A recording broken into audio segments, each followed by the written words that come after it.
My 5,000 euro house has turned into the biggest project I've ever done. To raise the roof, we needed to put down a new layer of bricks. Next, we need to put concrete on top, but we need water, which is something I just happen to be out of. Thankfully, my neighbor Crescio stepped in with his tractor, we went down to the village well, filled up a bunch of barrels with water, and drove them all the way up the forest trail to fill up my 1,000-liter tank. It took us about 3 trips up and down, bucket by bucket, to get this finished. I don't know what I would do without this guy. Next was gravel, 17 tons of it.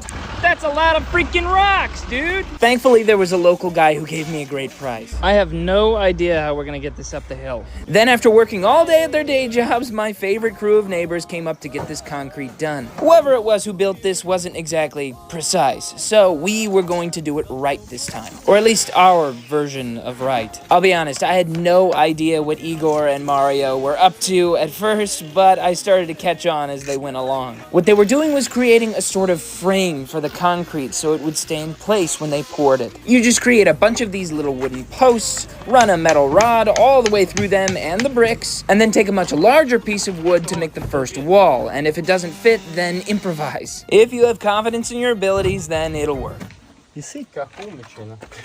Brilliant. Though I'm still recovering from my injury, I tried to step in where I could. He's doing something. This is easy, I'm doing it. Yes, with skill, wit, and most of all, precision, they were able to build a concrete frame that would get the job done. You can't forget those last edges, though. Just when I thought everything was looking nice and we were ready to pour, Mladen brought out his futuristic measuring device just to double check. Now, everyone and just about everything needed to be involved in this concrete pouring. Patrick handled filling the buckets with concrete, while Mladen ran the mixer. Mario carried the heavy buckets to the top floor, and Igor poured the buckets where they needed to go. This was a brutal and tedious process. I tried to jump in a little, but my ankle still wasn't doing so well, so I had to take it easy. This man is an artist with a trowel. We were working as fast as we could, but the sun was going down. We're gonna run out of time. It got dark, but that didn't stop us from finishing both sides exactly as it was supposed to be done. You can see here the original height. This is a new brick. This is the concrete, and then one more board on top. That's quite a lot of extra height.